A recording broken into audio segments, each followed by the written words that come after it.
Hola, ¿qué tal? Bienvenidos a esta clase donde vamos a comentar las características más fundamentales de los estados de alarma, excepción y sitio.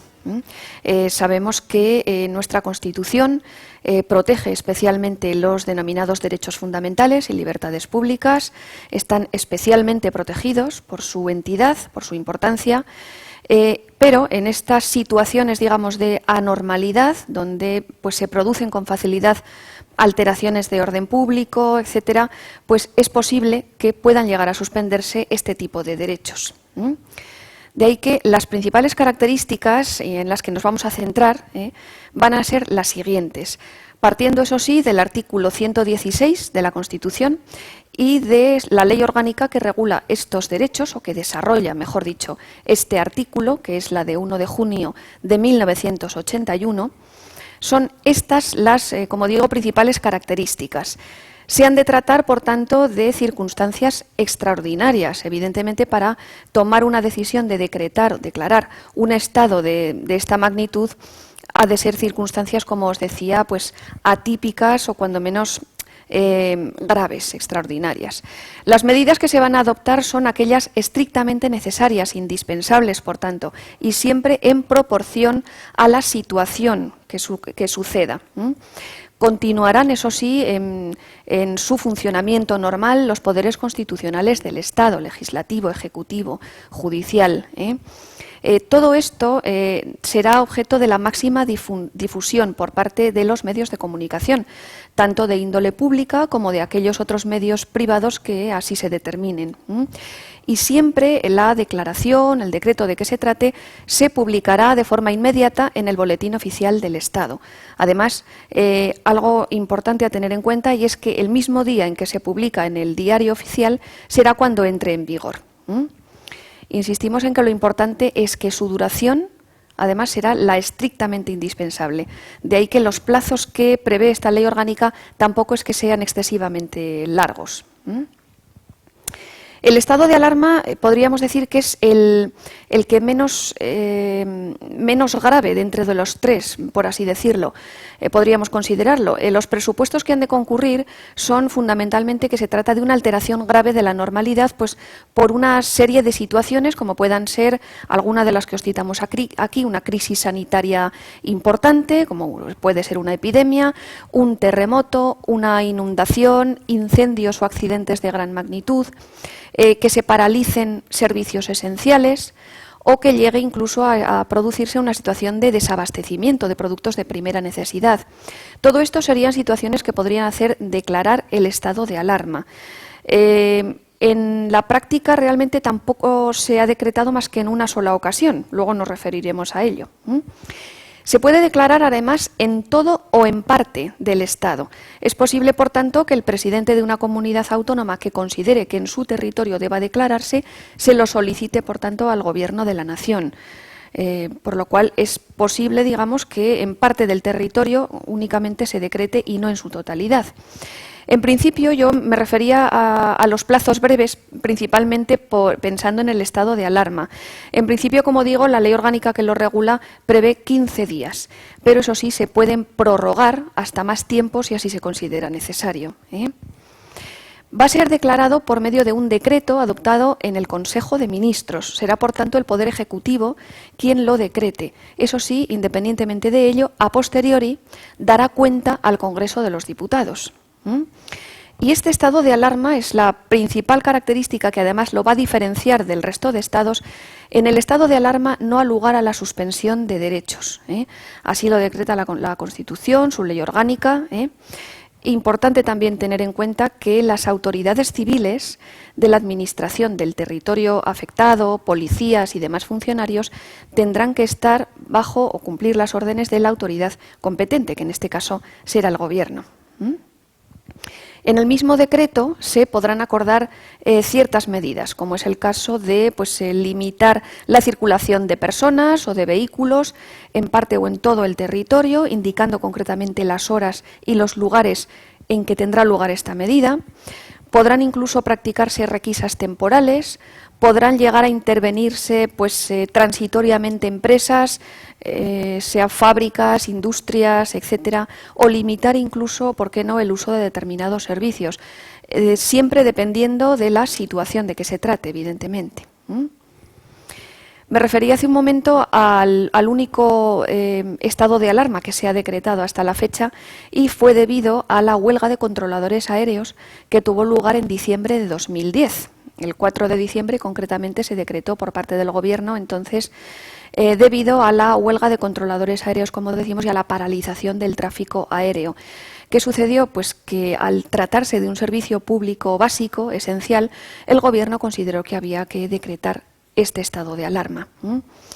Fundamentalmente se argumentó la vulneración del artículo 19 de la Constitución por el derecho fundamental a la libre circulación de españoles en el ámbito del territorio nacional.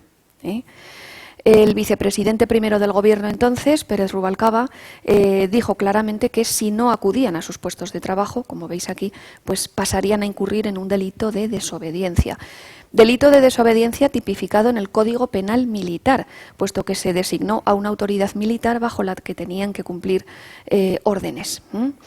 Además, fue un estado de alarma en el cual el Gobierno solicitó al Congreso de los Diputados que se aumentase la duración, que se prorrogase. Concretamente, si se decretó en principio el 4 de diciembre de 2010, el 16 de diciembre solicitó la prórroga al Congreso y éste la concedería al día siguiente por decreto el 17 de diciembre. Concretamente, la prórroga duraría hasta el 15 de enero de 2011. He aquí el encabezamiento del Boletín Oficial del Estado, en que se dispuso este Real Decreto por el que se declaró este estado de alarma para la normalización, como decimos, del servicio público esencial del transporte aéreo.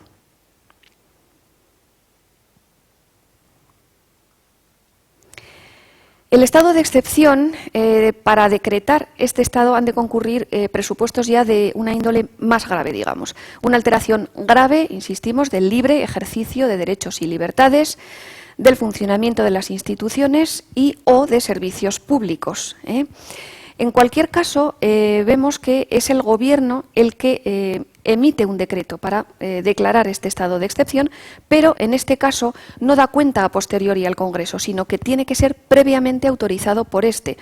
Diferencia importante, puesto que el Poder Legislativo es quien se lo tiene que autorizar con carácter previo. Al igual que ocurría en el estado de alarma, se puede decretar en todo o en parte del estado. Y aquí sí que la duración es un poquito mayor. Si hablábamos en el estado de alarma de 15 días, en este caso la ley nos indica que son 30 días, prorrogable, eso sí, por otros 30. La diferencia fundamental es que si en el estado de alarma veíamos que no había suspensión de derechos fundamentales, aquí sí que puede haberla. Al final de esta clase precisamente nos referiremos al artículo 55 de la Constitución, que es donde veremos con más claridad qué derechos concretos se podrían suspender en un estado de estas características. En cualquier caso, en el decreto sí que habrá de indicarse claramente las medidas a adoptar, el ámbito territorial, claro, al que afecta, y también, en su caso, la cuantía de las sanciones que podrían imponerse por parte de la autoridad gubernamental. Es posible, además, que el Gobierno pueda poner fin a este estado antes incluso de terminar el plazo por el que estuviera previsto, pero si así lo decidiera, debería informar inmediatamente al Congreso. Simplemente a título informativo, en lo que va del periodo de democracia que hemos vivido hasta la fecha, no se ha adoptado un estado de excepción, pero sí, con anterioridad, como os indicamos aquí, en enero de 1969, se decretó por parte del Gobierno entonces el estado de excepción en España, a raíz de múltiples movimientos estudiantiles, obreros, contra el régimen de Franco, hizo que el 24 de enero, concretamente de 1969, se decretase por primera vez desde el final de la Guerra Civil el estado de excepción en nuestro país. Esto conllevó una serie de detenciones, condenas, se eliminó cualquier garantía ciudadana y fue una época bastante convulsa, ¿no?, por el pulso que desde estos sectores se le quiso hacer al Gobierno. Y como os podéis suponer ya, el estado de sitio es el que de mayor envergadura de los tres. Aquí lo propone sí el Gobierno, pero lo declara el Poder Legislativo, afianzado con una mayoría absoluta, y en esta declaración, insistimos, que parte del Congreso de los Diputados, es donde se establecerá la duración por la que se va a declarar este estado de sitio. El presupuesto de mayor, como digo, de mayor gravedad se basa fundamentalmente en poner en peligro la soberanía o la independencia de España, su integridad territorial o el ordenamiento constitucional.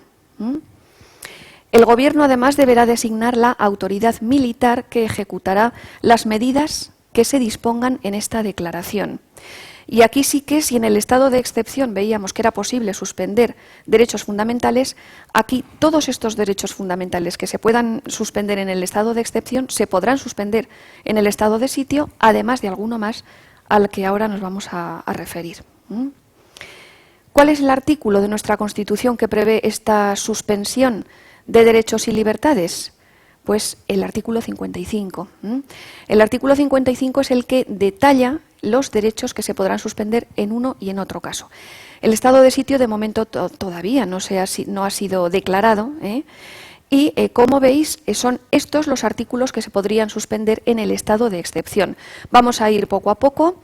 Hace referencia al artículo 17 en sus apartados 1, 2 y 4, es decir, aquellos que se refieren a la libertad y a la seguridad, la detención preventiva y el procedimiento de habeas corpus, que está destinado fundamentalmente a las posibles detenciones ilegales que se puedan producir para poner en libertad al detenido o a disposición judicial. El artículo 18, en sus apartados 2 y 3, que se refiere a la inviolabilidad del domicilio y al secreto de las comunicaciones. Artículo 19, como hemos visto en el ejemplo real de la huelga de controladores aéreos, al hacer referencia a la libertad de residencia y de circulación. Artículo 20, en sus apartados 1A, 1D y 5, es decir, en lo concerniente a la libertad de expresión, libertad de información veraz por cualquier medio de difusión y el secuestro de publicaciones por resolución judicial. Artículo 21, que es el referente al derecho de reunión. El apartado segundo del artículo 28, que regula el derecho de huelga, y el apartado segundo del artículo 37, que es el que hace referencia a las medidas a adoptar en el conflicto colectivo. Pues bien, todos estos derechos fundamentales se pueden suspender tanto en el estado de excepción como en el estado de sitio. Y en el estado de sitio, dada su mayor gravedad, como os decía, se podría suspender además el apartado tercero del artículo 17, es decir, aquel que se refiere al derecho a informar al detenido de sus derechos y ser asistido por letrado, por abogado.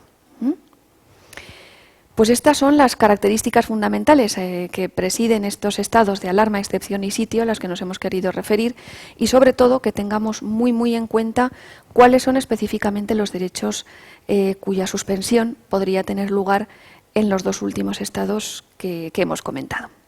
Espero que os haya resultado aclaratorio y agradeceros una vez más, como no, vuestra atención. Así que me despido de todos vosotros de momento. Gracias. Hasta luego.